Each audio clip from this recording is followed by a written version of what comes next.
L'instabilité politique en Libye a créé une ouverture à exploiter pour les militants du groupe État islamique.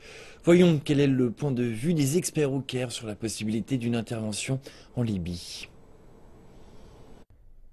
Il règne une intense activité au Caire cette semaine. Le président libyen Fayez el-Sarraj et l'envoyé spécial américain pour la lutte contre l'État islamique, Brett McGurk, se trouvent au Caire pour discuter avec des membres du gouvernement égyptien. Le chef de l'armée libyenne, Khalifa Haftar, vient quant à lui de quitter la capitale égyptienne après quelques jours de visite.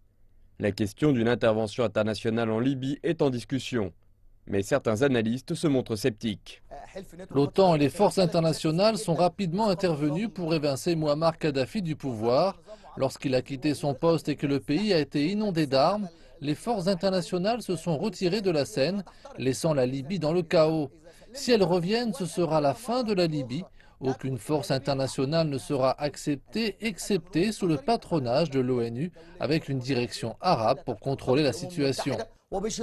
Alors que les forces de la coalition intensifient leurs attaques en Syrie et en Irak, la Libye est devenue un nouveau refuge pour les membres du groupe État islamique.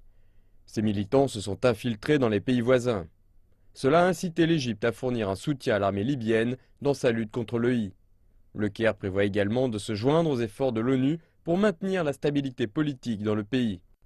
L'Égypte, avec son siège au Conseil de sécurité de l'ONU, doit convaincre la communauté internationale de soutenir le gouvernement libyen, réarmer et unir l'armée libyenne afin qu'elle puisse mener des opérations militaires sur le terrain contre les terroristes en s'appuyant sur l'expertise et les services de renseignement égyptiens. De cette manière, la victoire pourra être atteinte et la paix sera restaurée dans le pays. La situation en Libye se détériore de jour en jour. Bien qu'une action rapide soit nécessaire, de nombreux experts estiment ici que la solution devrait venir des pays arabes et non pas des pays étrangers.